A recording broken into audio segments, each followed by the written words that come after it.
I need to refresh mine. What is up, everybody? Apologies about the situation. I apparently do not have the ability to go live on the TXR YouTube channel. So regretfully, we're going to be doing the show over here on this channel.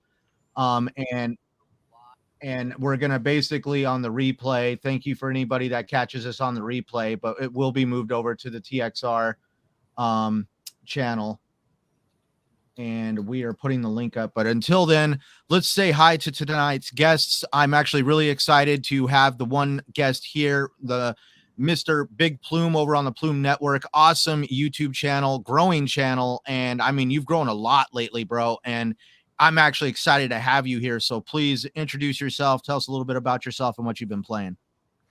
Yeah, man, excited to be here. Thanks for having me on. Plume Network. I do gaming news, Xbox news a lot. I've been talking a lot about what's going on with the FTC and ABK. Obviously, very excited after as well the Xbox showcase. So I've been talking a lot about Starfield and all of the games that are going to be coming out. So it's been an interesting time in the news recently. So, but yeah, what I've been playing, it's been a weird week or so for me. I've just been playing on and off different stuff. Like I've been playing some Zelda on the Switch, been playing a Street Fighter collection on Xbox. Also been using my Steam Deck a lot. So just been playing a bunch of random stuff.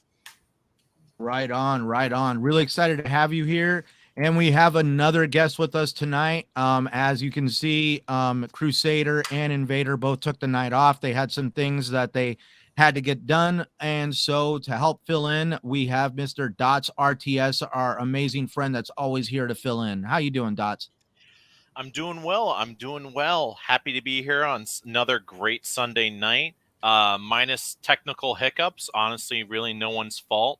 But no, everything's great. I've been deep diving into my usuals. I've been playing a lot of Age of Wonders 4. They got a new new DLC that came out that lets you like pretty much play Civilization, but your leader is a dragon, which is really freaking cool. Doing the usual Destiny grind because I can't do anything else. And just got the new Leviathan box for Warhammer 40K with a friend. So we tore that thing open. We're getting that stuff assembled. I got Space Marines. He's got Tyranids. And we're going to be ripping out each other's throats once we're all done assembly and painting and all that stuff. But it's a cool box. It's a great way to start into the game.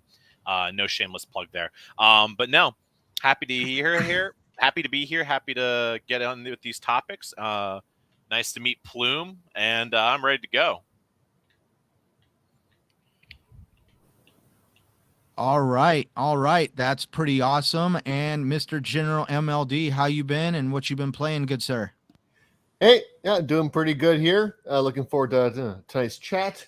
Lately, I just been clearing out the backlog, The Darkness 2 on 360, and now I'm playing the Far Cry 3 remaster. Just going back to basics after Far Cry 6, and I gotta say, still holds up. So yeah, that's me. All right. And how about you, Mr. Eric Shockley? How you been, good sir? Pretty good. I've just been grinding Diablo. Just getting to that part of the game where you've beaten everything. You're getting to the Nightmare or the World Tier 3, and deciding to whether to tear down your build you've been running since the beginning. To try some new builds that are much stronger. So it's that whole scared of like, hey, do I have the gear yet? And then, fighting through it and figuring it out. So, but that's the grind of Diablo. So, but yeah, ready to get into these topics. Definitely a juicy week. Appreciate Microsoft and Sony having this court battle. It's almost like another E3, just exciting news, stuff we don't typically ever get to find out or hear about until like decades later. So we'll get into it. All right. So let's get to our first topic here.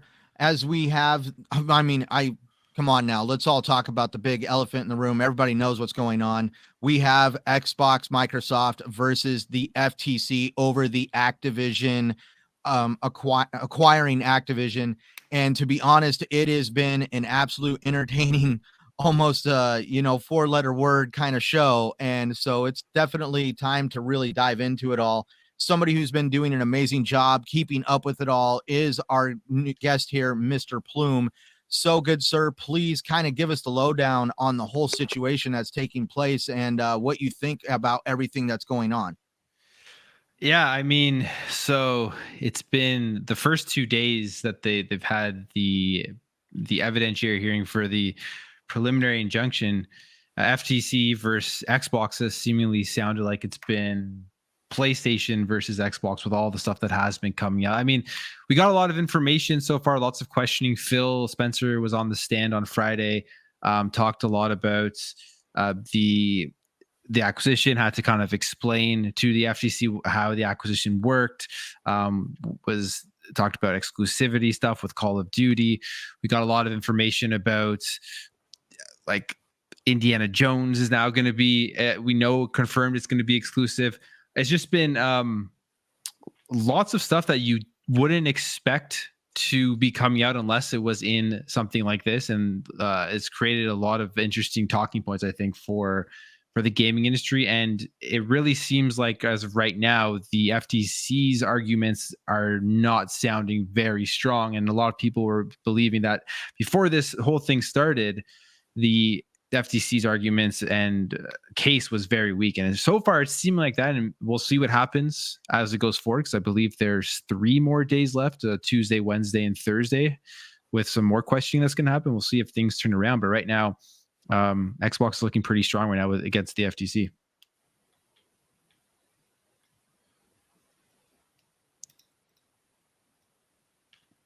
All right. So everybody, it has been, thank you, Plume. Forgive, I just got done talking to Invader about the whole situation that we're doing the show over here right now. But yeah, the FTC situation. Okay. Dude, it's actually amazing to see Phil Spencer actually being, this is what makes me love about Phil Spencer, is he always is willing to take any of the big issues that surround the Xbox brand head on. He has always been in the spotlight. He does not hide behind anybody. I don't know if you touched on this, Plume, or not, but I mean, like, let's look at it. Jim Ryan has had an absolute awful a lot to say about Microsoft trying to get Activision. And he didn't even show up for this. He didn't even give a streamed video.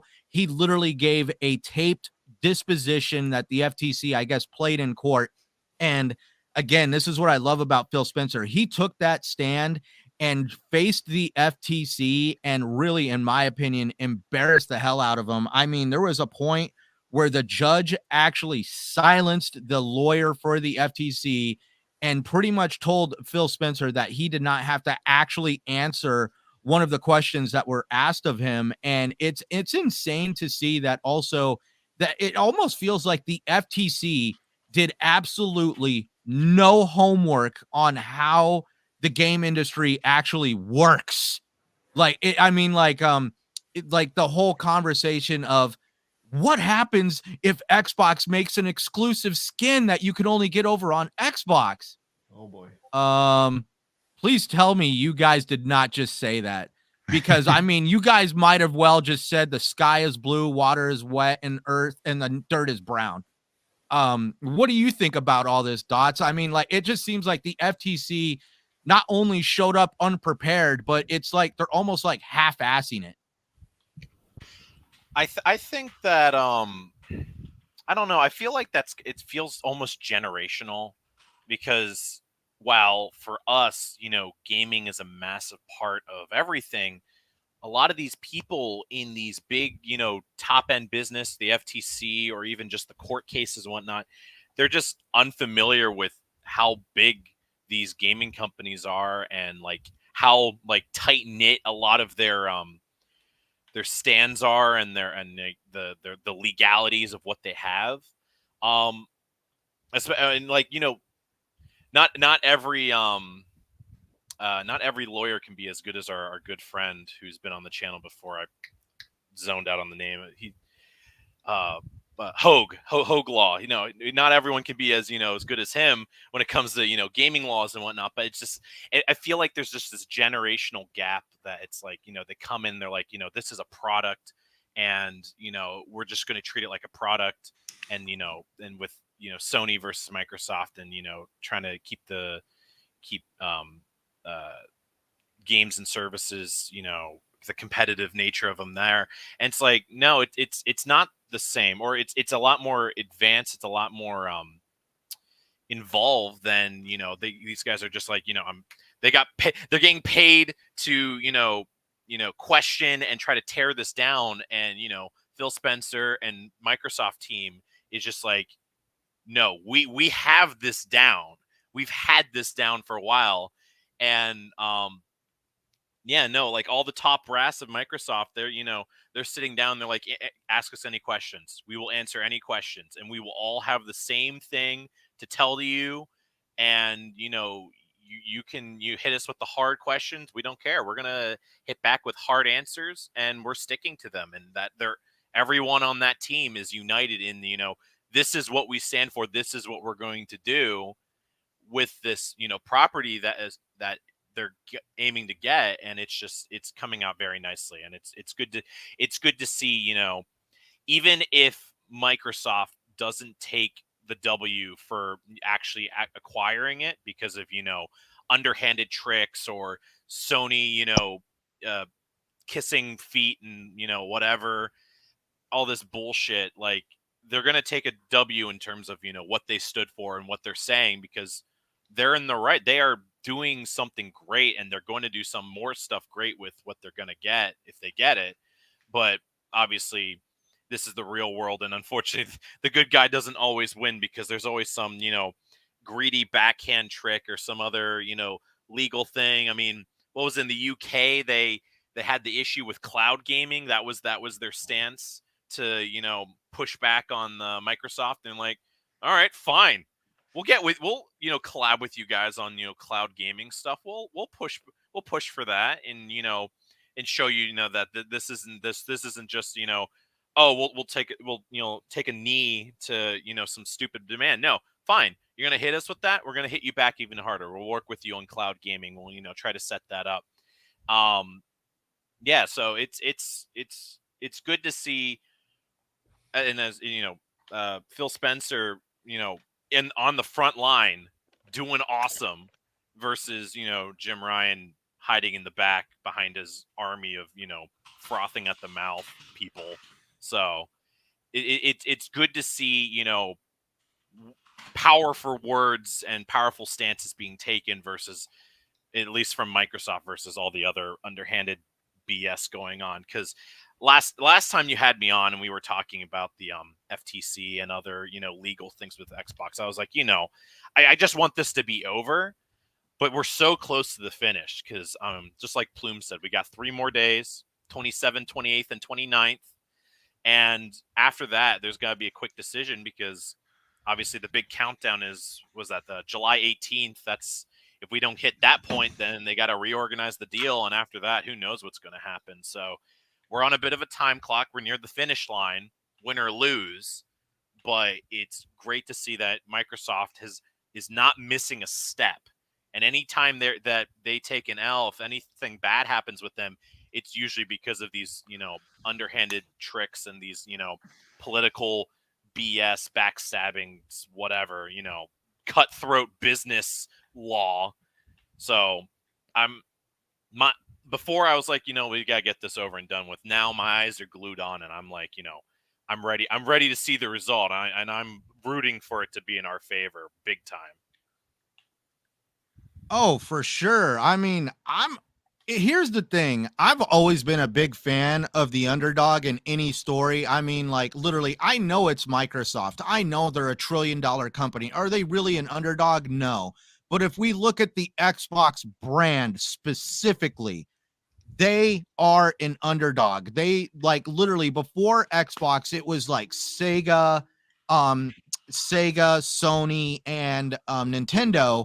And literally, those were all Eastern companies. And then here comes the Western guy that wants to somehow get into games and make a console, and nobody thought it could be done. And just because of how Nintendo and PlayStation conducted themselves, they ended up running Sega into the ground, which means that the only, like, I mean, could you imagine a world where if it was literally just PlayStation and Nintendo?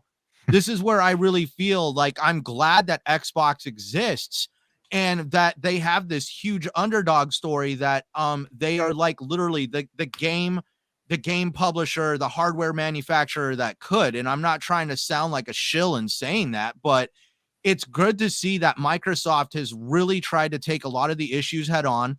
They knew that they were having problems with getting fans hyped for certain games and that they were falling behind on public perception for the brand, which is why Phil Spencer made some of the comments that he did, saying that, like we saw Activision try to want to renegotiate with the Xbox brand because they were wanting to possibly potentially make Call of Duty only a PlayStation game because they wanted a bigger share of revenue, which caused Xbox to give Activision a bigger share of revenue.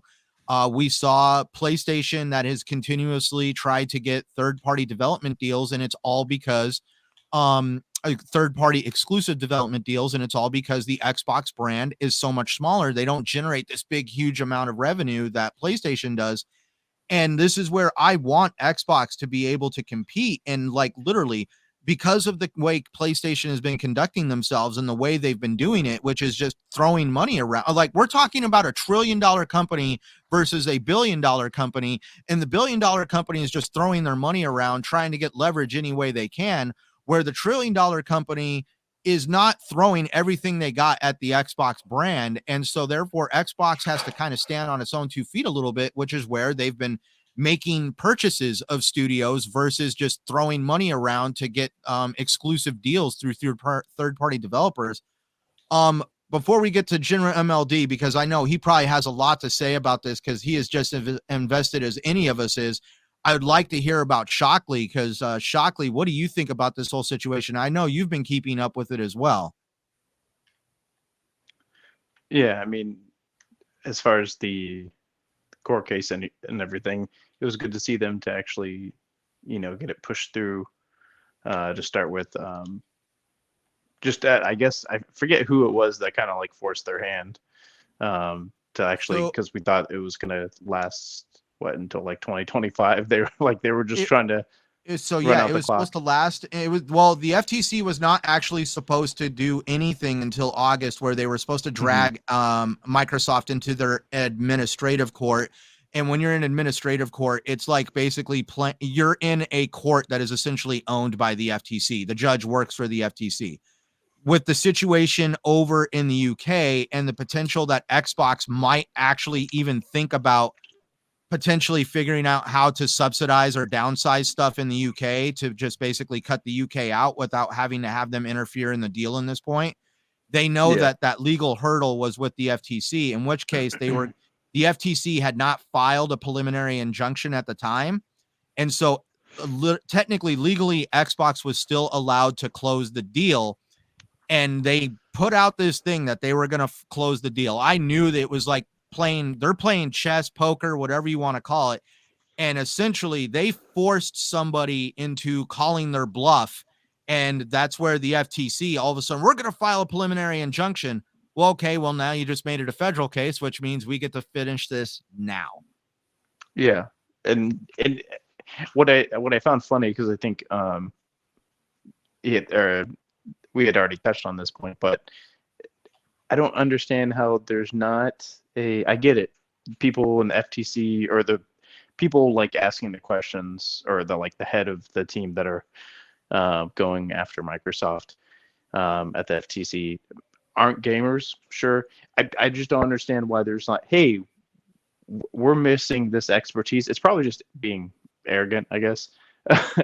Of like, hey, we don't know anything about gaming. Like, can we hire an expert?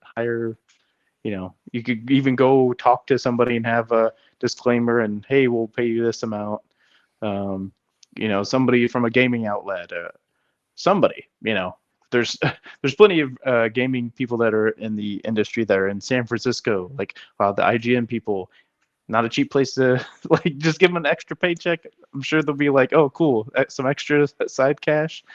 I don't know if that's, if there's any qualms about that, but they need an expert. So they need to pay somebody for their time because they don't know anything. Like for Sarah Bond to make the FTC or whoever was asking that question look like they had no idea, like you shouldn't even be, be ahead of this investigation or questioning, like how she had explained like what DLC was and just all this. That was hilarious. But just You heard about everything the one question the judge asked, right? Why is Halo exclusive? yeah. And that's the thing that I think that's really gonna not whoever is making the final decision after the judge here, but because you can just tell from their line of questioning that they don't care. And I get it. It's not, we don't care about what Sony's doing because obviously it's not technically involving Sony as far as like the purchase of, doesn't matter what Sony's doing. Sony's not making this purchase. But you can clearly see, oh, okay, well, you were the dominant person was already like, you're already not, you're in third place or whatever. And the one that's in first place, pretty far ahead, is the one that's being very aggressive and almost that kind of brought to light, hey, we're, with the Bethesda, hey, they already went after Starfield. They're going after Final Fantasy, other big name publishers or big name IP, kind of like Call of Duty, not on its level, but still big hitters. And they're kind of like pushing, this competitor, Microsoft, into a corner of like, okay, well, if you're going to lock those down, for the foreseeable future or almost, 1 year deals where it makes it, and we can't even talk about Call of Duty on our platform outside of like our own store. We can't even be at our own conference and say, hey, this game's here. Like that. And that's the other crazy part when you think about it. Like, I get it. PlayStation as like the PR. Sure. Maybe they are the only ones that get to like advertise commercials or whenever there is a COD commercial on TV, they get to put their console after it. That makes sense. But to say like, I can't even have a show or a conference and say like, hey, it's going to be here. Like I can advertise on my Xbox store on the console, right? But those people are already in the ecosystem. So a lot of people and that's how it is. A lot of people thought Destiny was a PlayStation exclusive. So it's kind of like that power. And this is single-handedly, this is almost what the FTC was making their case about here was COD, which, yeah, I think Hogue was spot on with like they're they shouldn't have like led with this, and then they're making a bad case of like why this shouldn't be exclusive. But even so, like the judge is like, okay, well, will you say it's going to come to all the future, as long as PlayStation allows you, you'll let it come to the, system. Yeah, cool. And that's all it seems to care about. But it feels like the FTC just kind of like completely dropped the ball of what they were trying to. I don't know what they were trying to establish because even their own witness with Stadia didn't help them do them any favors. And if anything, I think they had the one damning interview or email from, not even damning, but from Matt Booty, was, they had their prior strategy. And I know a lot of people were saying, well, that's a smoking gun. That's just even more premeditated. People were comparing it to murder. But it's like, no, it's a completely different strategy. Like that was, 4 years ago, well before Bethesda was even at that time thought of probably being a purchase. Because I'm not sure when they found out about the whole Starfield being, hey, they're going after, making this a 1 year or making this exclusive. So they may have known about like maybe the Deathloop or Ghostwire Tokyo partnerships, which even though those are, good quality games overall, those weren't like the heavy hitters of like, hey, this is the next Todd Howard game. Not first IP, but like new IP that he's done in decades, or ever, like, I don't know, because he didn't create Fallout, so that's not even his. So so just like that was going to be that, I get why that was kind of the straw that broke the camel's back there with them, like, hey, yeah, we can't allow this to go through. So I'm like, cool, all right, bet. Fuck it, or screw it, we'll go ahead and just take the we have a good relationship with Bethesda, hit them up, and Bethesda's like, cool, this is pretty much what we were doing anyway with Sony. We were like, hey, we're going to streamline our development because we're having some rocky stuff over here. So, hey, this makes sense. This is exactly what we were already starting to do with Sony. So cool. And they were fine with it. And and then, it got to a point where Activision, we saw with Bobby Kotick, that came to light. That was another revelation of like, hey, they were trying to strong arm Microsoft's. So even though people want to say, hey, Microsoft's this big $1 trillion company, they could just outbid Sony. Well, that's the thing. They can't, whenever they make the same time deals, they're not going to get the same, they're going to have to pay a lot more to take away, to shut off Sony's platform, just because they are a market. They have a bigger market share of the home console plastic boxes on that share of the, console share, market share. So they're going to have to pay way more. And at that point, it might not make financial sense to actually do that. And same thing with COD, like they're being forced to like, hey, and think about that. They're a big player, even like Microsoft, which it's funny that they were able to even try to like make that wager of strong arming them with the COD 80-20 split, when technically COD's probably biggest market, you would think be North America. Maybe obviously they make up way more in the rest of the world, so it doesn't matter. But, even consoles are, pretty balanced. Obviously, PlayStation still probably has the edge in North America, but to say that they can just strong arm Microsoft, hey, we're going to call our bluff, sure, whatever. We're not going to put COD on your system if we don't give a bigger revenue than, what Sony does. So that's pretty bold. Like, so even if you want to paint Microsoft as this big, gigantic corporation, even they are being pushed around by publishers, not just console makers, publishers, about, hey, we're calling the shots, not you. Even though you have the storefront, we don't.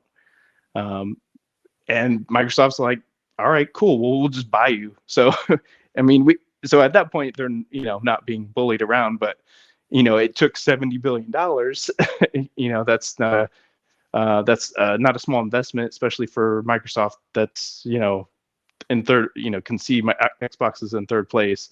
And, do we make our biggest investment as a Microsoft corporation ever done, and we do it into gaming? That maybe wouldn't be the smartest. Not that it would be not the smartest play, but from there, probably, Microsoft as a corporation, like, why are we even in gaming? For them to make that type of investment. So that's just been it's been awesome to see, just like all these different cool just nuggets of information that we've gotten just from stuff that's getting redacted, or stuff that's maybe getting unsealed hopefully here soon. Maybe we'll see what Jim Ryan's recording. I guess maybe some of it we're hearing we may get to see later, some of it not, but hopefully. But yeah, that's just been fun, and I think that's how this has all gone down.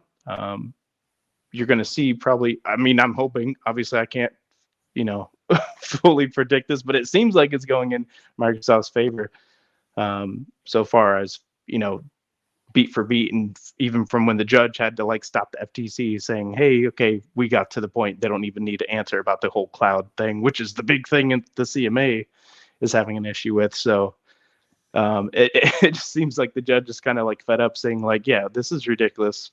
Why are we trying to stop them?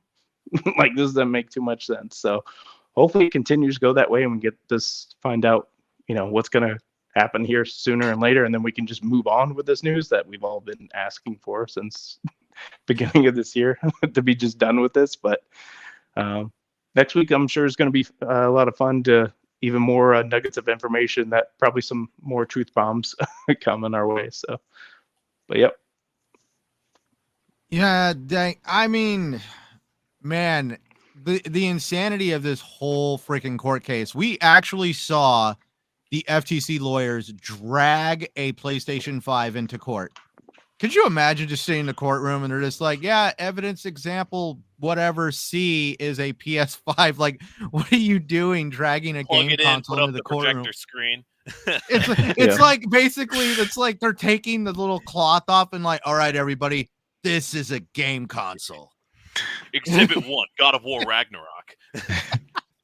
But no, like it's also good to see, like, man, if this doesn't speak examples or words about why Microsoft is putting this much effort into buying ABK.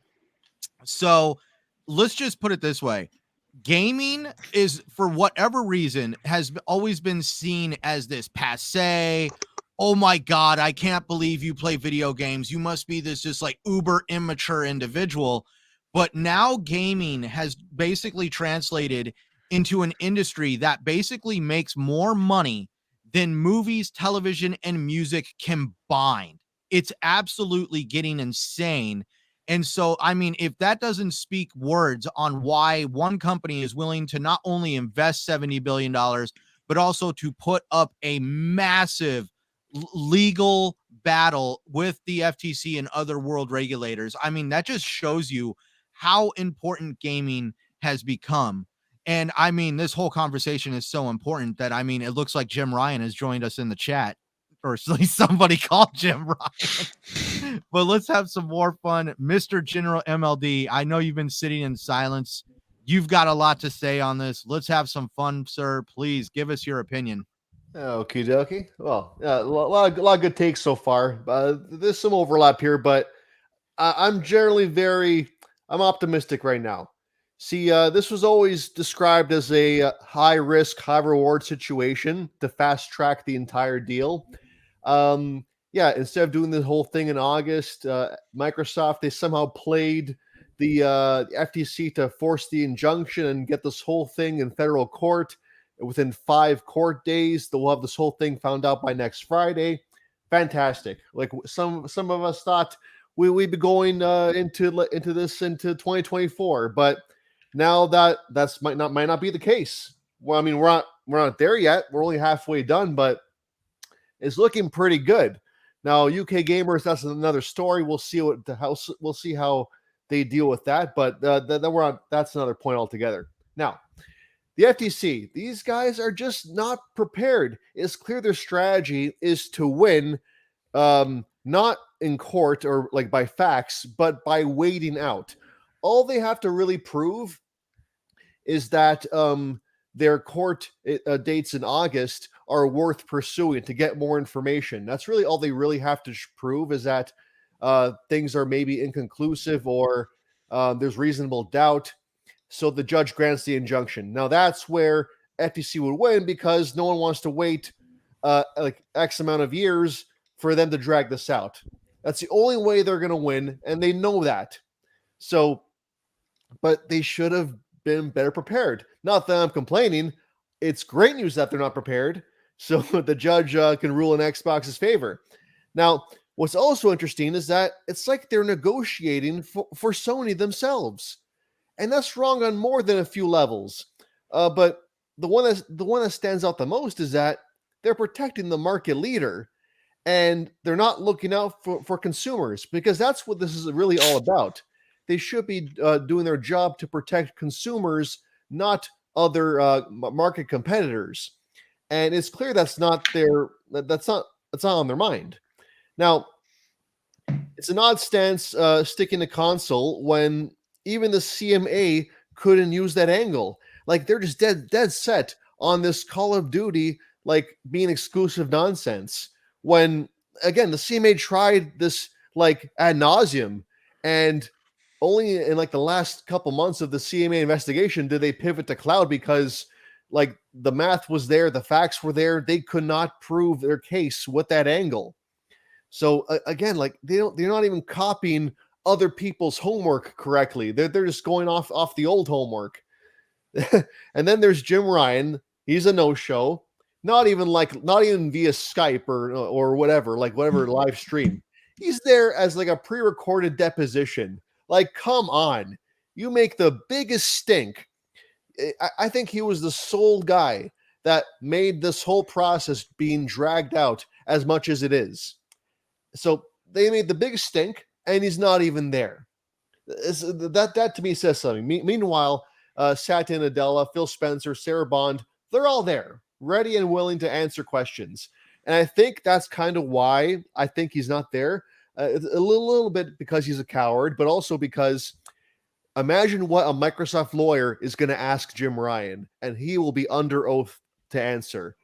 No way is he going to show up in person and incriminate like Sony's like, pretty shady tactics and how they do business in gaming. So I think that's why he didn't show up. But again, that only makes Xbox and Microsoft look better. Now, like Phil Spencer, he did great.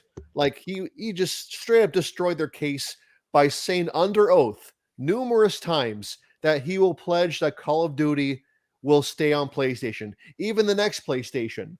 So, I mean, it doesn't really get much more simple than that. Like the judge literally clarified that he was under oath, and he without hesitation says, "We will put Call of Duty on PlayStation." Done. I mean, right there, the case is closed. Like right there. Now, other parts, the judge cuts off the FTC not once but twice. Some people say that there was like a visible, like an audible, like oof in the audience because the FTC lawyer was really that incompetent with their questioning. Like one of them says, like, what if Xbox makes an exclusive feature on Call of Duty that isn't on PlayStation? Well, that's kind of what Sony's been doing for the last 5+ years, and no one seemed to bat an eye at that. So why can't Xbox do it? Not that they're not. They're pledging pure parity. Wait until they find out about that exclusive strike over on PlayStation for Destiny. Oh man, yeah, right. So I know it's just so ridiculous. It's so ridiculous. Like, and then the Starfield. This was the best moment. I think this was the highlight for me because this shows, like, the expression, F around, find out. Well, Sony did that with Ghostwire and Deathloop, and Microsoft hears through the grapevine that Starfield's going to get the same thing, and at that point, they're like, enough's enough. Like, if Sony's going to keep doing these deals everywhere across the industry, they got to fight back somehow. So they make the ultimate third-party deal of all. They graduate the third-party dev to first-party. I mean, that's really, like, there's no better third-party deal than that. So, in my opinion, that is the actually only way to combat this, because Phil Spencer also made an interesting point.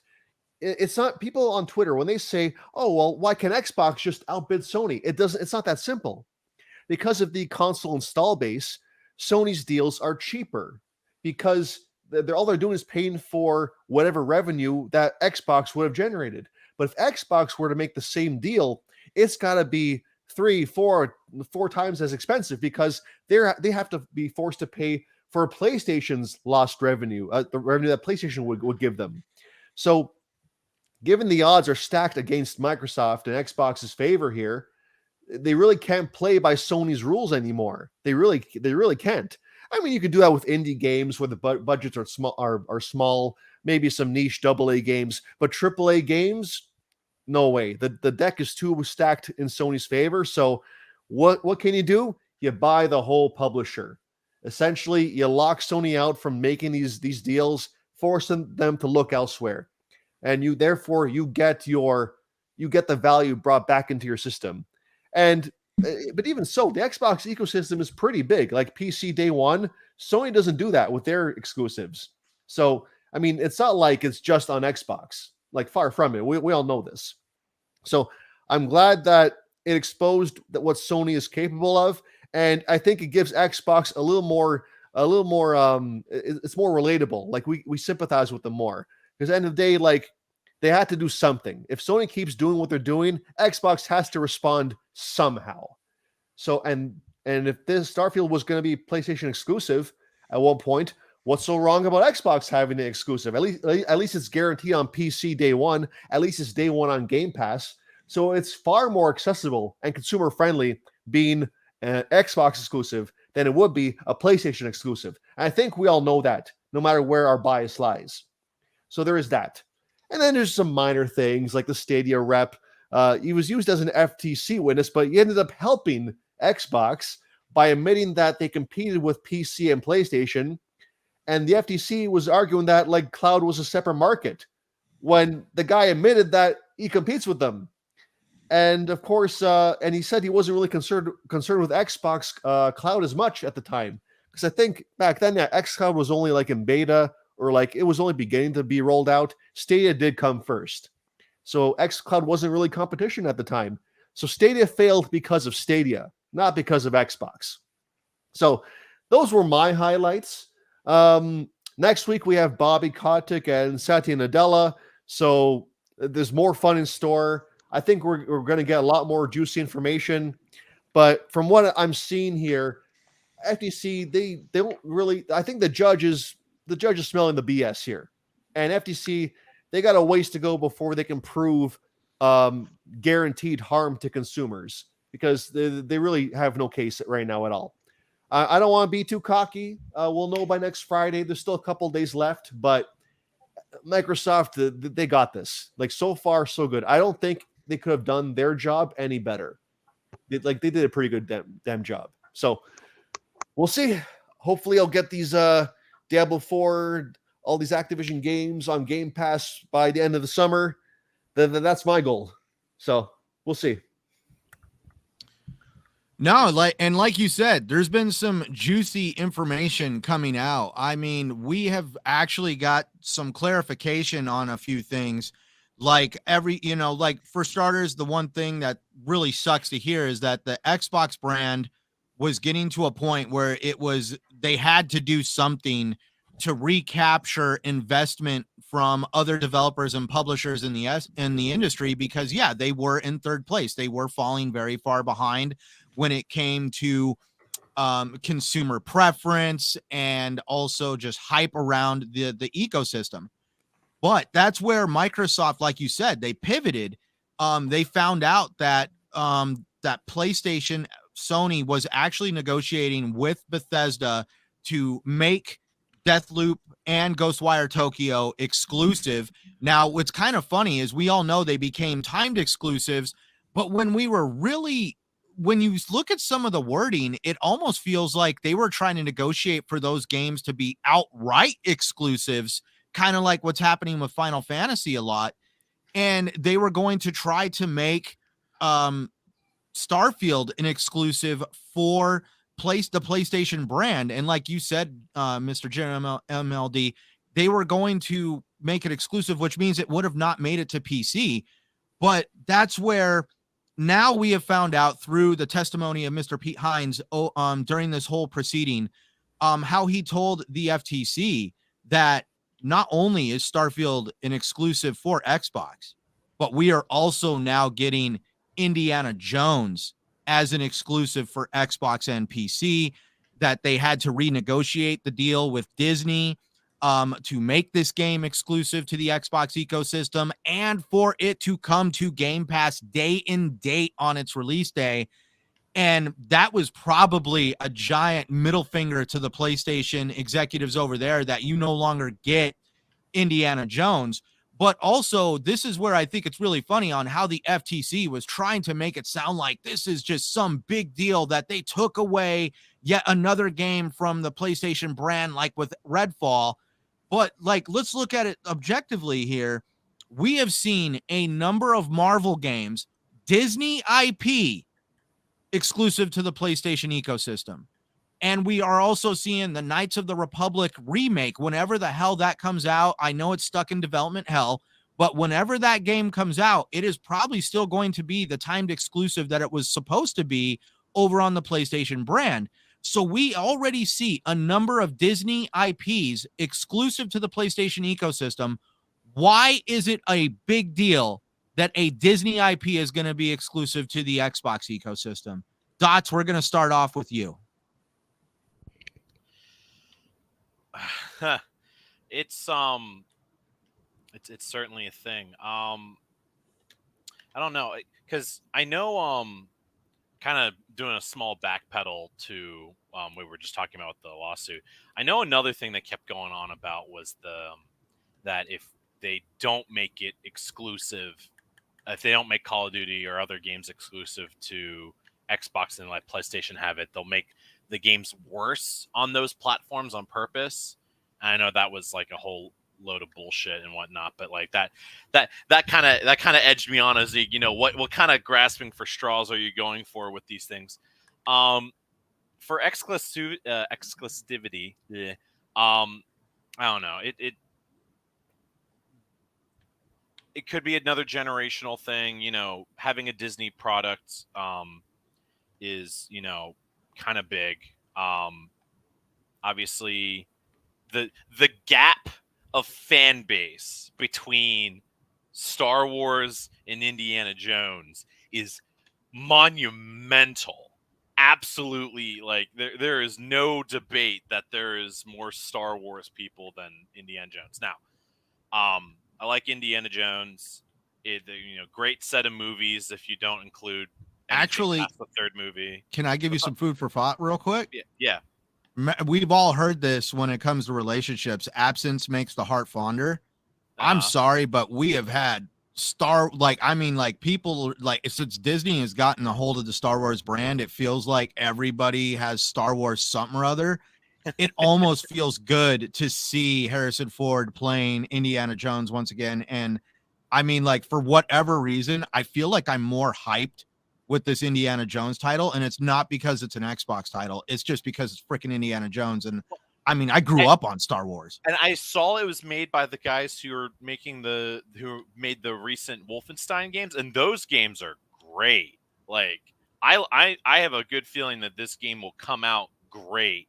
Well, unfortunately, unlike the Redfall release, which obviously that was a whole different topic we had, but I have good confidence that this game will be great. I have good confidence that like it will do the IP proud. I'm great that it's exclusive to Xbox and Xbox PC. But yeah, no, I definitely no debate that the people who like Indiana Jones, this hype will be a hype game. This will be great. Unfortunately, like I was saying, everyone can kind of do their hit or miss on the Indiana Jones movies after the third one. I watched them out of order when I was younger. Obviously, I'm probably younger than most of you guys on this panel, but like I watched it 1, 3, 4, then 2. Because my parents were like, we don't want you watching the second one because it might be like a little too, mature for you. I'm like, I just watched Nazis get their faces melted off in the first one.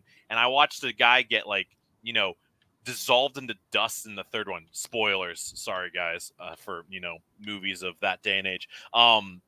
You think, me seeing the second one is going to, traumatize me any more or less? So, like, I definitely don't, think about Indiana Jones nonstop. I mean, Harrison Ford is a great actor, and even outside of being an actor, when he, acts like an asshole to everyone, I always find that funny. Every time he's on like a talk show, he makes me laugh because he's always, bashing the crowd or bashing the host, and anytime anyone tries to ask him about the Star Wars Christmas episode, that always gets me. But no, I'm excited. I don't know if I'll play it. Honestly, I feel like it will be a little bit more of a cinematic game that I'll probably like watch all the cutscenes or someone do a playthrough. But like for the people who want it, awesome. I can't wait. I'm really curious on whip controls. That's gonna be an interesting how they do whip combat in that game, because there's no way they're not going to do some sort of whip mechanics or whip combat. It wouldn't be Indiana Jones without it. But no, I think this is a good IP to pull from. It's so niche, but it's niche in a good way that it can pull enough of the right people. Like obviously you can't beat the Titan, like you can't beat a Titan like Star Wars, but being able to take any of those Disney IPs and actually being able to make exclusive, something, especially from Lucas Films, Lucas Games. No, I'm looking forward to it. I have good confidence it's going to come out great, and gamers are going to be happy. At least the gamers who have Xboxes. Now I'm just excited to because if we all think about it, the last time I believe we got an Indiana Jones game was on the original Xbox. I can't even think think one. Was it the Lego? Well, I'm talking Jones? like a legit, Okay. without involving Legos. Lego games aren't legit. What?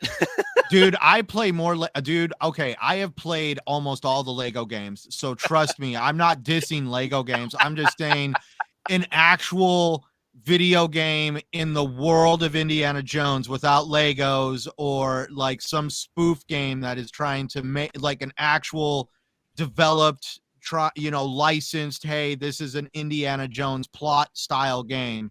I think it was like literally on the original Xbox. So it's just good to see that they're, I was excited when I found out that they were blowing the dust off this franchise, no pun intended. And now let's get to our other guest, Mr. Plume. What do you think about the whole news about Indiana Jones becoming exclusive to the Xbox ecosystem? Was this game like a never was for you? Or are you excited to see the IP finally coming back into the limelight? What do you say, good sir? Yeah, I mean, I'm excited for this game because I've seen the movies and stuff. I'm not like the biggest Indiana Jones fan in the world, but I think it's important from just an IP notoriety perspective that Xbox has something like this on their platform. I mean, this is basically also what Phil Spencer said when he was questioned about why Indiana Jones would be exclusive. He basically was like, well, PlayStation has Spider-Man and we need something to be able to counter that. And you look at a game like Spider-Man on the PS5 and PlayStation in general, it doesn't even, if you're not a hardcore gamer, you don't play games all the time, people will just gravitate towards the name, right? The Spider-Man name, just because of how popular it is. And Xbox having an Indiana Jones, I think, is a huge thing. And in terms of like the game itself, I'm thinking this is probably going to be, I'm thinking of like Tomb Raider and Uncharted, third person action, a cinematic style game. And kind of like Dots, like if it's just purely cinematic, I will play it. It's not, I'm not into the games with hours and hours of cutscenes, but I feel like they can definitely play off of the reboot of the recent Tomb Raider trilogy, which I thought was phenomenal. So there's a lot to base it off of, and there's just so much that Machine Games is going to be able to do. I mean, Wolfenstein games are incredible. Graphically, I think if we look at stuff that Unreal Engine 5 has been doing, you think about that in the Indiana Jones world, that's extremely exciting. So the game itself, I'm really excited for. But we also got to think about like this whole debate about the exclusivity, and it's weird how it's even like a debate. It's weird how it's even in question that Indiana Jones was going to be exclusive on Xbox. When they announced that this game was coming out, I wasn't surprised that it became exclusive, but the fact that they're pushing back against this, at least during this trial, when you look at all of the exclusivity deals that PlayStation does, is kind of crazy. Even we think that the quotes that were coming out where Phil Spencer was basically saying that PlayStation is a hostile competitor and they have to do these things if they want to survive going forward.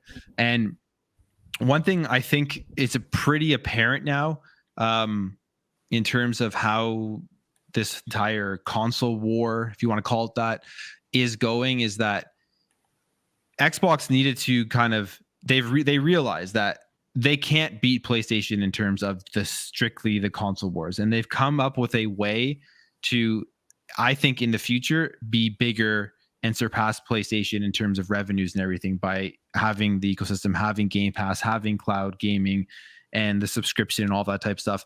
And PlayStation, right, is why they're pushing against this so hard is because they know they have to continue to adjust their strategy. They're not going to be able to continue to go with the PS5 or the PlayStation exclusivity stuff with pushing everything onto a box.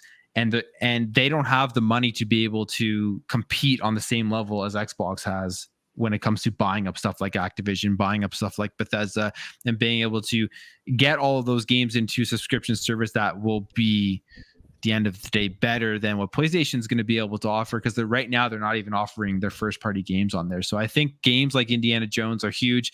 All the stuff from Bethesda obviously coming on is huge. All the stuff from Activision Blizzard, if this deal gets passed, is massive. And we will see more of this happening, I think, in the future going forward. And based off of the information that has been coming out, they've kind of been pushed into having to do this. Like you guys said earlier, PlayStation, all of the third-party deals that they have been making, not that Xbox didn't do this previously, but PlayStation, from what we understand, was making sure games just didn't show up on Xbox, which you could argue was because they wanted to get rid of them in the entire console wars thing, kind of like similar as what happened between PlayStation and Sega. But yeah, Indiana Jones, I think, is going to be awesome. I think there's so much from third-person action adventure game, the whip physics, like you said, Dots, like that's going to be super cool. What they're going to do with that, and obviously there's the new movie coming out, so it's like a good time to start kind of talking about it and getting it into the headlines. So pretty excited for it.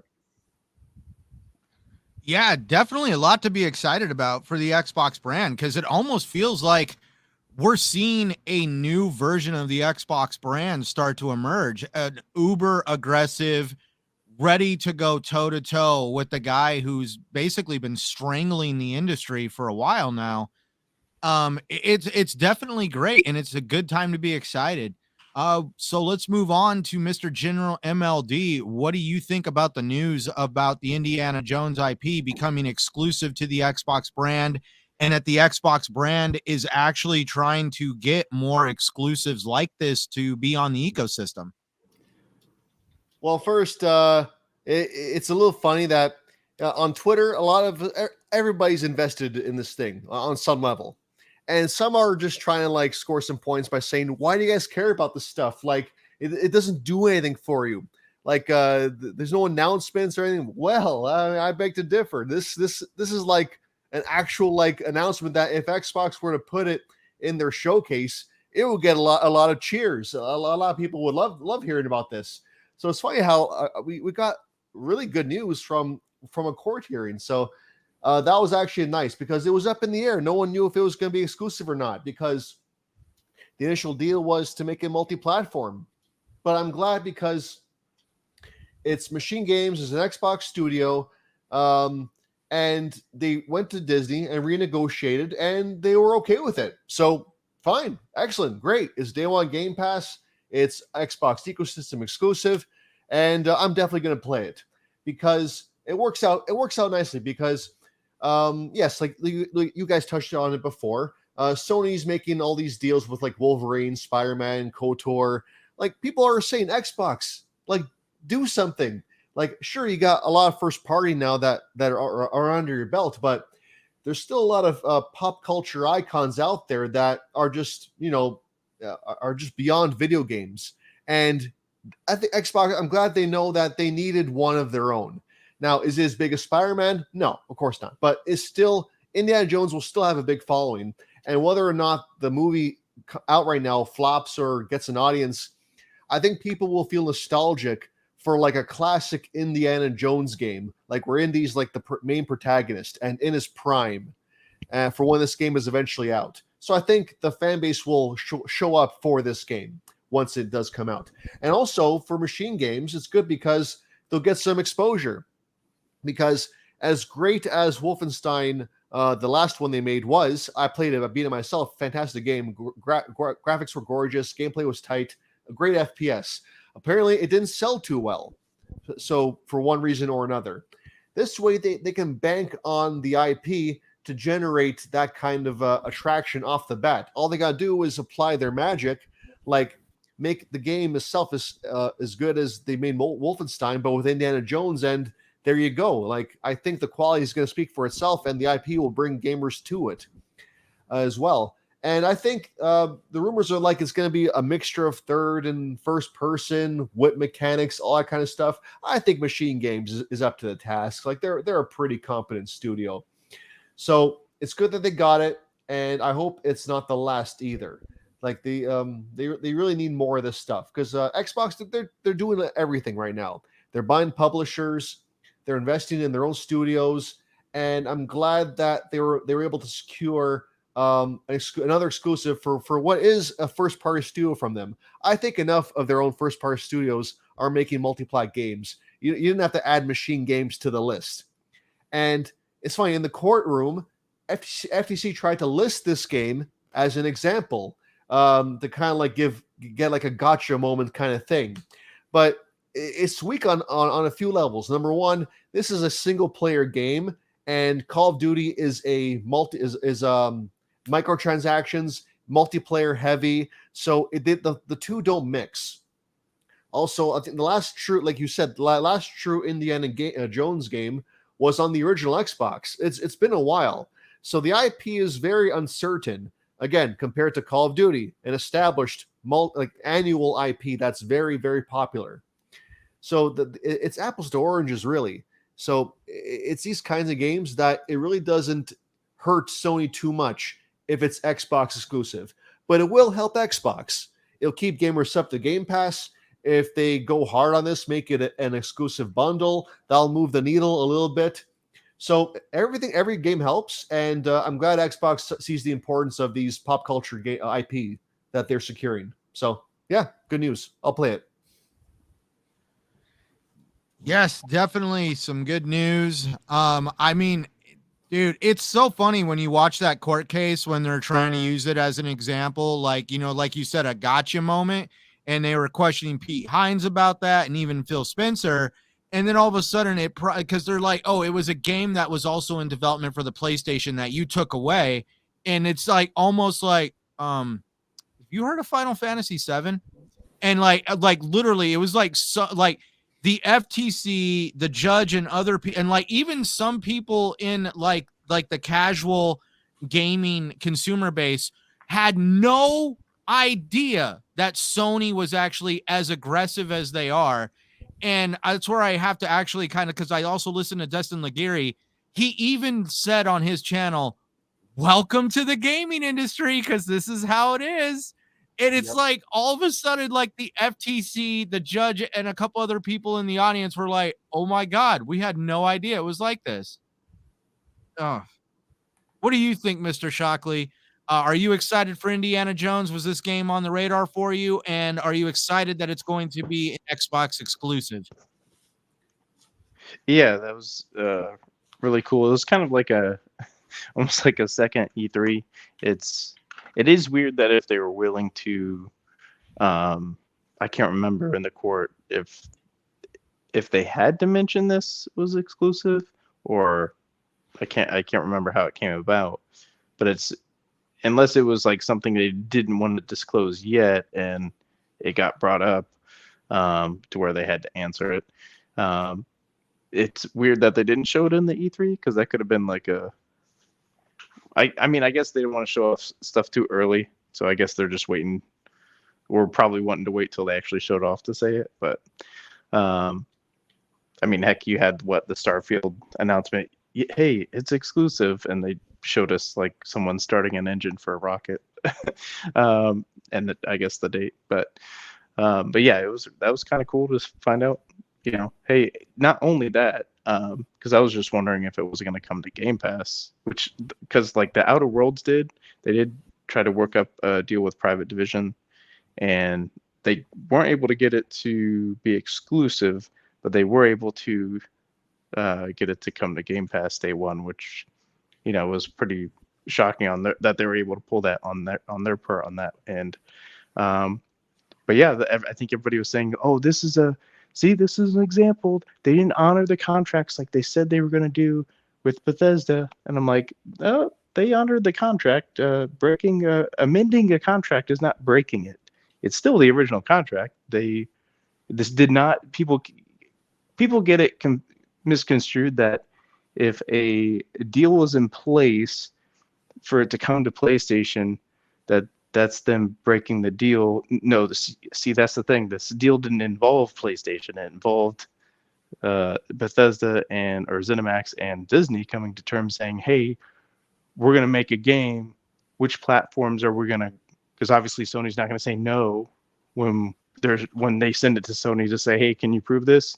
Obviously they're going to say yes, especially with Disney's. They're going to allow a Disney IP on there. That's not even in question.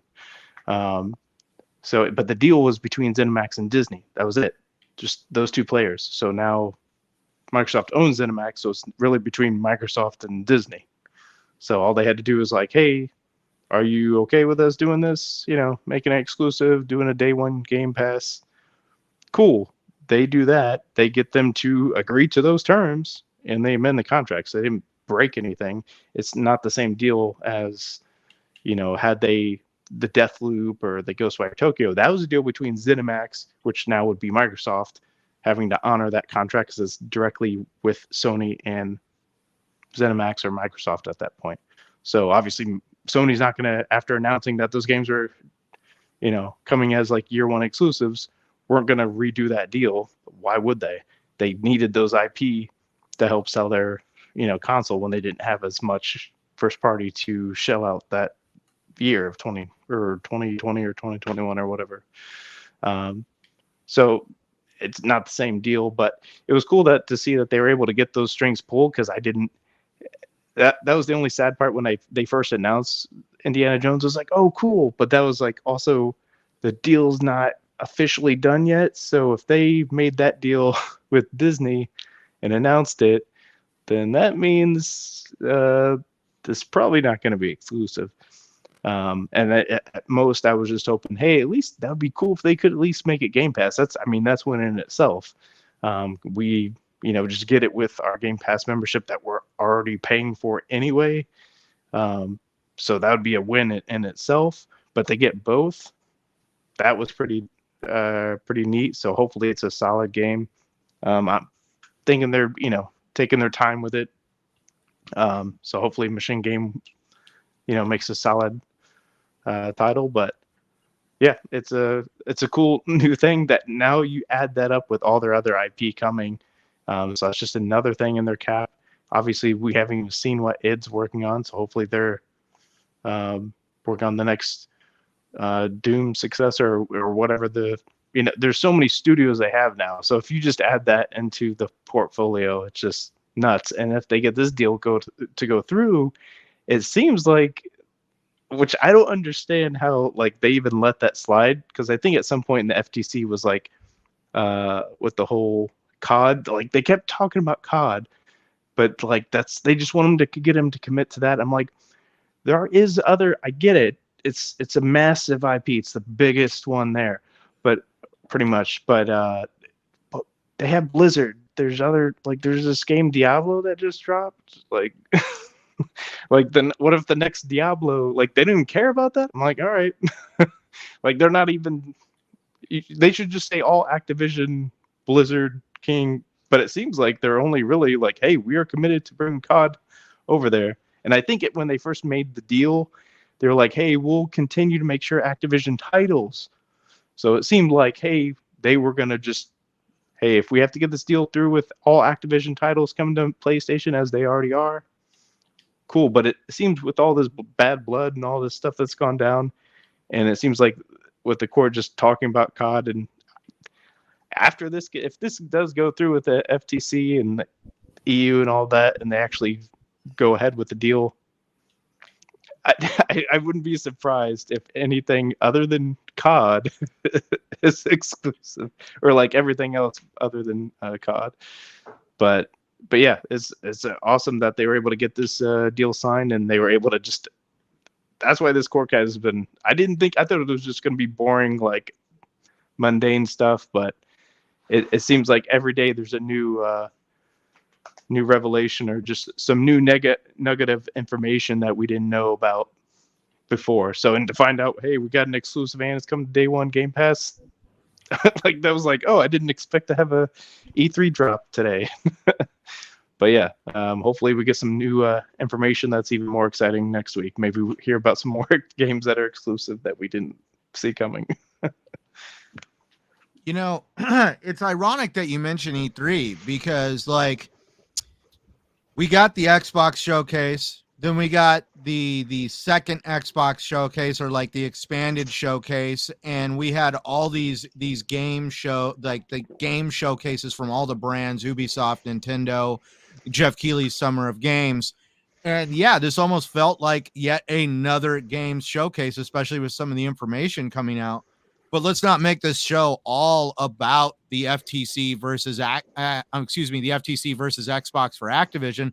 Let's actually talk about some games and actually rewind, because yeah, last weekend we had the weekend off. It was Father's Day. There was a lot of people out doing stuff.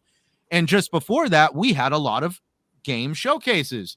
So we are going to go back in time and talk about what we're excited for, because we all know we're excited for the future of the Xbox brand. But let's be honest, dude, gaming is this big thing that keeps us all entertained and always having these chats about the games we love to play. And a lot of games were just recently shown on a lot of these showcases. So we're going to start off with Mr. General. We'll start off with Shockley. What did you see that was shown in these game showcases that were out, that have just recently come out? You can pick from any one of them, whether it's Jeff Keighley's, the Capcom one, Ubisoft, Nintendo. Did anything really stand out for you? I think I caught a little bit of the Nintendo. I feel like I just saw something that dropped that I totally forgotten, the Nintendo one. I know that I saw the 2D. What was it? The 2D Mario. Oh yeah, the Super Mario RPG. That was pretty cool. Although the only thing I don't like about it, because I have a kind of love. I mean, I still haven't played it, so I can't blame I can only blame myself. But I know back when the N64 dropped in like '96, I had that thing before most kids got to even play it, because most kids got it for the holiday for '96 in North America. And luckily my stepdad didn't let my mom know, and we were playing it before Christmas. So, so like I was like, oh, cool. And this Super Mario RPG game looks like, from the magazines from like Nintendo Power, looked super sick, just like its aesthetic and everything. I'm like, cool, this is surely going to be coming, because that game was, I think, releasing on the SNES after the N64 released. So it was such an odd release, and it had such a cool look. Just a higher it kind of had that N64 look to it, as far as like, hey, this isn't just Super Mario World where it looks like some regular just sprites. It had like those 3D, kind of like the Donkey Kong Country like type of look to it, like Silicon Knights type of look. And they kind of kept some of that, like they're kind of smushed characters, but it doesn't seem as like cool, and just like this uncanny valley, like dark aesthetic kind of that it had to it. So it's just kind of like this bright and colorful kind of look, which doesn't, I don't know, there's something off about it, but it's still like, I'll definitely jump on it for sure.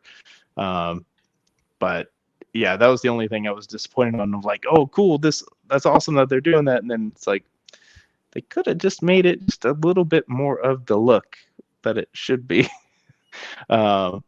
But yeah, and then I think they had announced the 2D. It's a new. I was getting tired of the whole new Super Mario Brothers that they've been running with since like the DS. So like to have them at least doing a new look and new stuff with that whole thing is cool. But man, it's. I get it. Like we always say, they need new fresh IP, because they run the same IP into the ground just over and over, like literally two Mario, like I get it, like Super Mario RPG remake, and then this.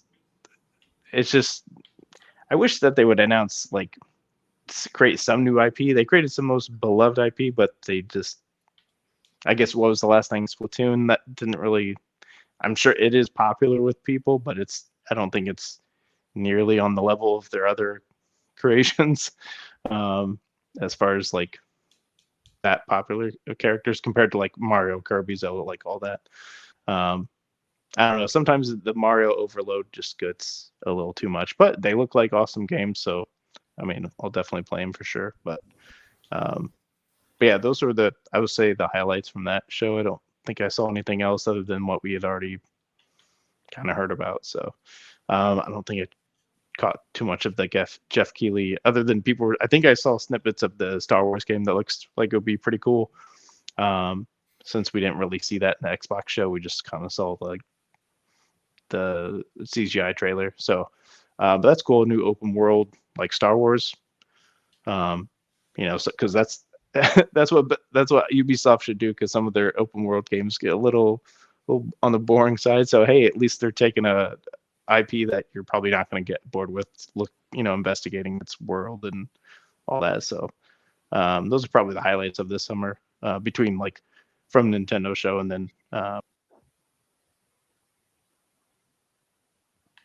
No, definitely. I mean, dude, there was a lot to take in. If you tried to watch all of those shows, I mean, it was a big week. A couple of the ones, at least from like Jeff Keighley's, that really stood out to me.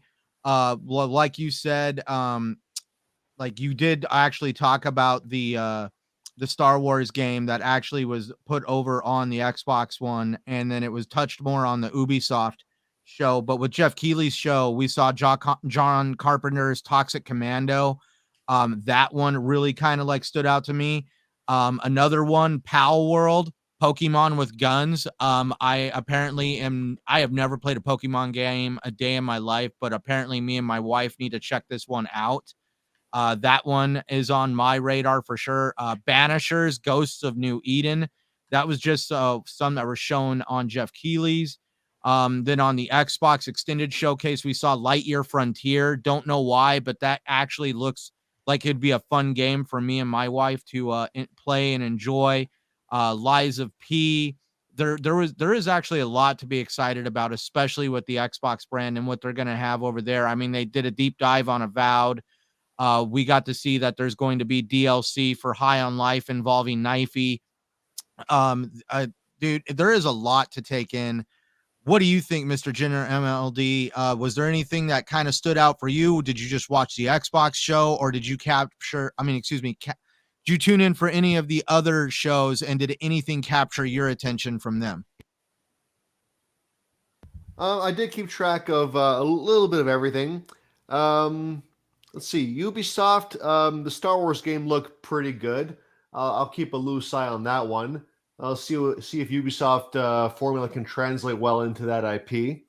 So there's that. The Xbox Extended Showcase, like you said, Power World looks pretty interesting, because I grew up on Pokemon, so that looks like a interesting twist with all the guns and firepower there. Forza Motorsport, that they did like the deep dive into that. It's really making me interested in this game. Like I'm a Horizon guy, but I'm gonna give this one a shot. I think I'm just blown away by just all the detail that's gonna go into it. So there's that. Summer Game Fest was pretty good too. The Sonic game intrigued me. There's other things off the I can't remember right now, but then there's the Nintendo Mario RPG. Like I was a big Paper Mario fan. Like turn-based combat, that kind of stuff. Like I don't know, and it's this November it's coming out. Like, how does Nintendo do this? Like, like these guys just crank out the hits like one after the other. It amazes me. So it was a pretty good overall showcase season, I'd say this year. Better than many other years, I'd say. With of course Xbox being the one that did all the heavy lifting. They by far had the best show. And that's a rare thing to say, but a happy thing to say all the same. So, yeah, those are the games I'm looking forward to. But mostly the Xbox showcase and the highlights from that one are the ones that I'm truly keeping track of, with some multiplayer exceptions like Alan Wake, Assassin's Creed, and Warhammer Space Marine 2. So, yeah, that's me. For sure. Space Marine 2, that one, I mean, I still got to play the original game, but I'm excited for that one, and I am not as big of a Warhammer fan as you and Invader. Speaking of Warhammer, Mr. Dots, I know you're into Warhammer yourself a little bit. Was there anything that captured your attention from all these shows that were that have taken place over the past few weeks? Yeah, I actually was starting to write a small list down before the show started today. For the Summer Game Fest, I mean, Final Fantasy VII Rebirth, I'm very interested in. Obviously, I'll be waiting the full extra year or two before it hits Steam to play that one. Mortal Kombat 1, looking forward to that. I'm not super big in the fighting games, but I've always enjoyed, whenever there's a new installation of Mortal Kombat. NetherRealms just does a fantastic job at showing us fantastical different ways of killing people. A lot of my friends are really hyped for Sonic Superstars. I don't know if I'll play it, and they might rope me into it with the co-op, but I know a lot of my friends are really into that. Pal World, freaking hilarious, the amount of pals that literally are just Pokemon ripoffs, but that just makes, for me, the game all the more charming.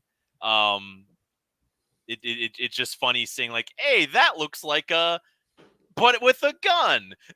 And so I'm looking forward to that. Mostly just for the meme, but that doesn't mean I won't drop the money for it just to play the meme as well. And hell, it might even be really good.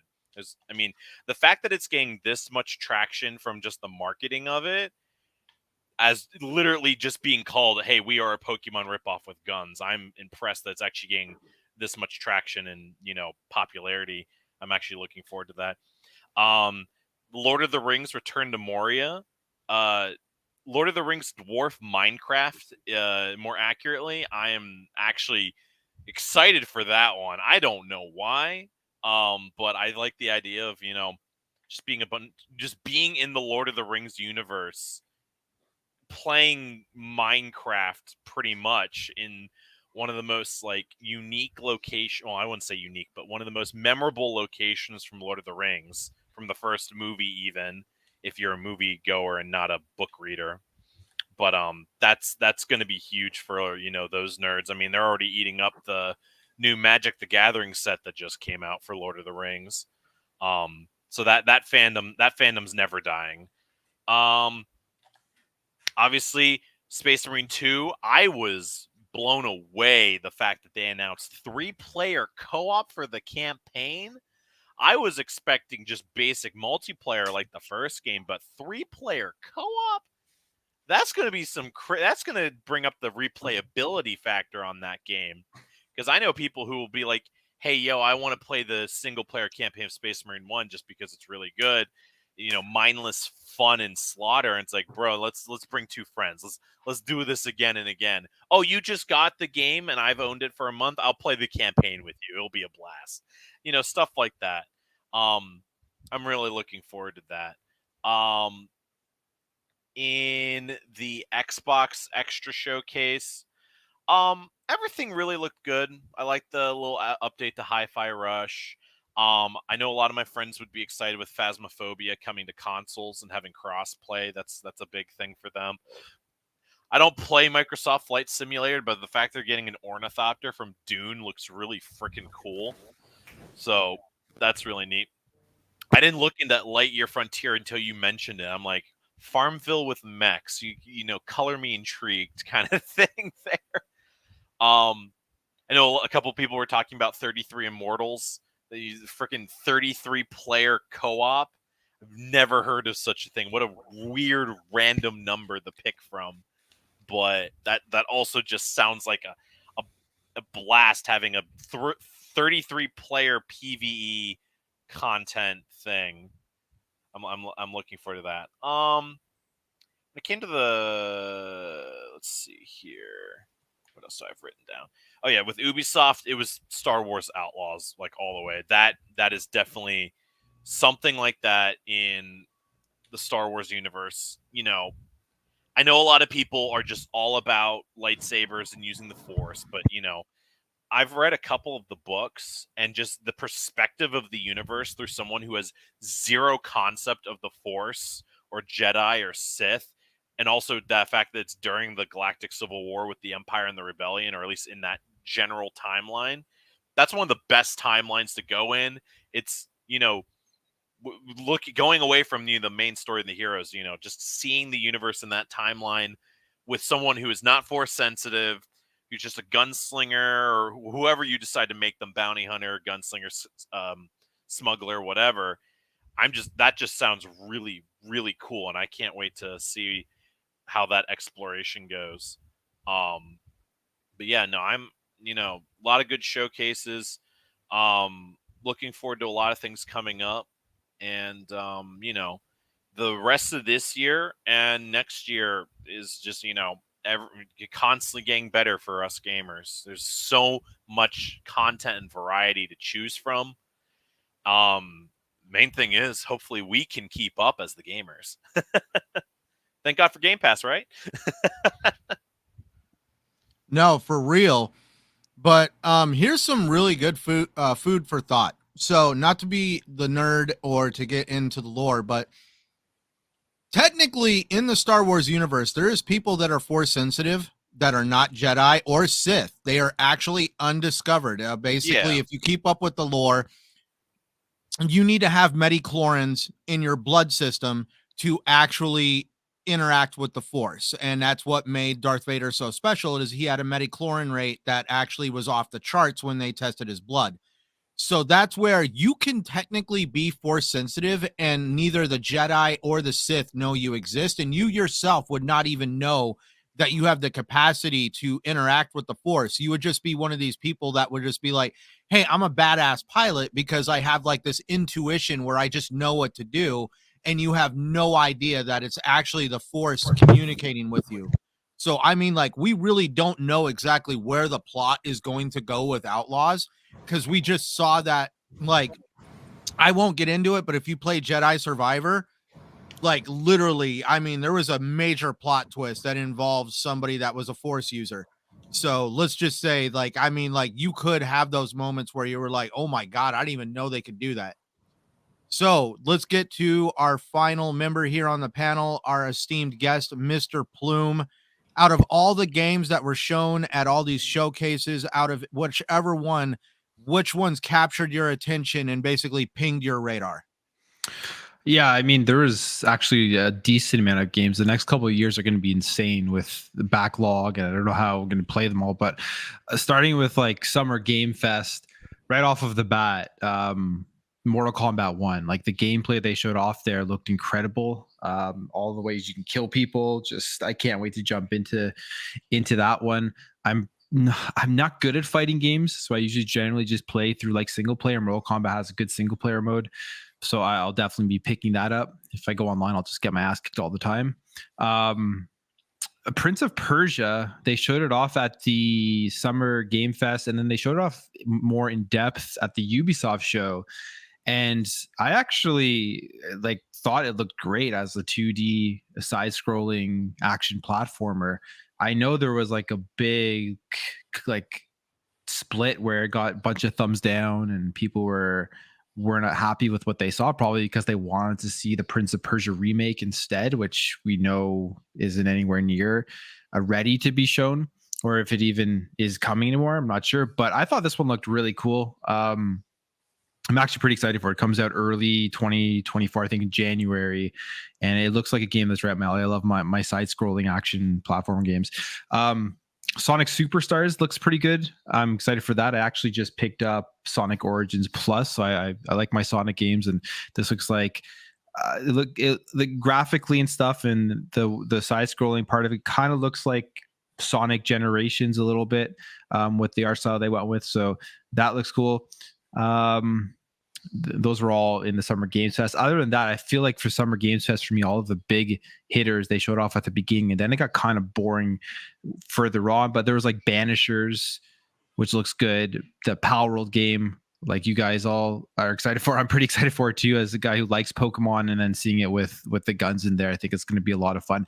And Space Marines 2, I'm not like hugely into the Warhammer universe or anything, but this is probably one of my most anticipated games from all of the showcases put together, because I played the first one randomly on Xbox 360, and it was one of my favorite games that generation. I absolutely loved the first one. So the second one here with co-op and everything, going to play through probably multiple times. And just they continuously are blowing me away with the gameplay that they are showing off for it. So that one was huge from the Summer Games Fest. And then what else there? We had the Ubisoft show. Again, they showed off Star Wars, the 10-minute gameplay of it. And that looks awesome. I was kind of worried a little bit about Star Wars Outlaws when they first showed it off at the Xbox showcase, not because I didn't think it looked good, but it was coming from Massive. So we know they do The Division, which I actually do enjoy The Division, but I was wondering if they were going to go along lines of like third-person action game with the storyline and everything, or if it was going to be more of a games as a service style game. And obviously from what we've seen so far, that doesn't seem like it's going to be the case. Avatar Frontiers of Pandora looks cool. I like Far Cry. I actually love the Far Cry game. So in the Avatar universe, that's exciting to me. And then I love Assassin's Creed. So Assassin's Creed Mirage looks good, going back to the old style of Assassin's Creed, smaller. You can see there's a lot more stealth involved and a lot more planning for your assassinations compared to the bigger open world ones.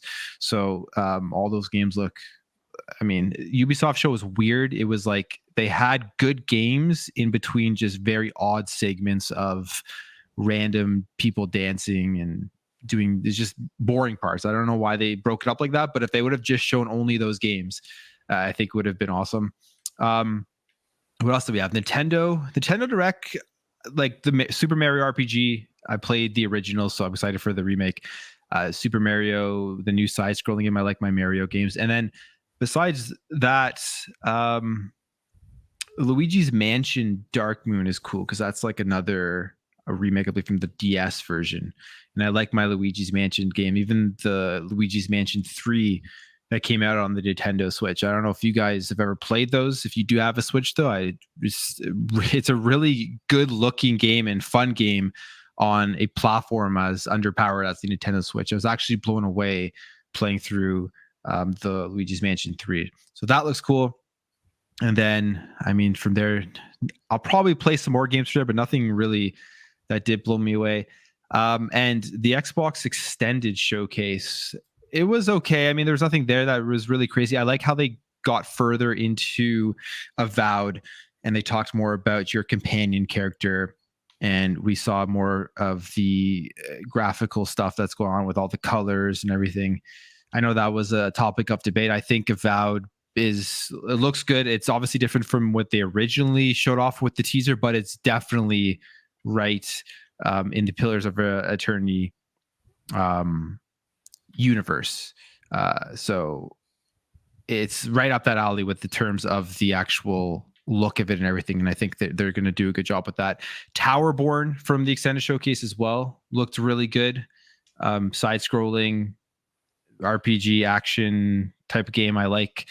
This reminds me of games like Odin's Sphere and Dragon's Crown and the Iodine Chronicles game that came out on Game Pass. I think it was last year, which I played through. So I like that style of stuff. So that looked really good.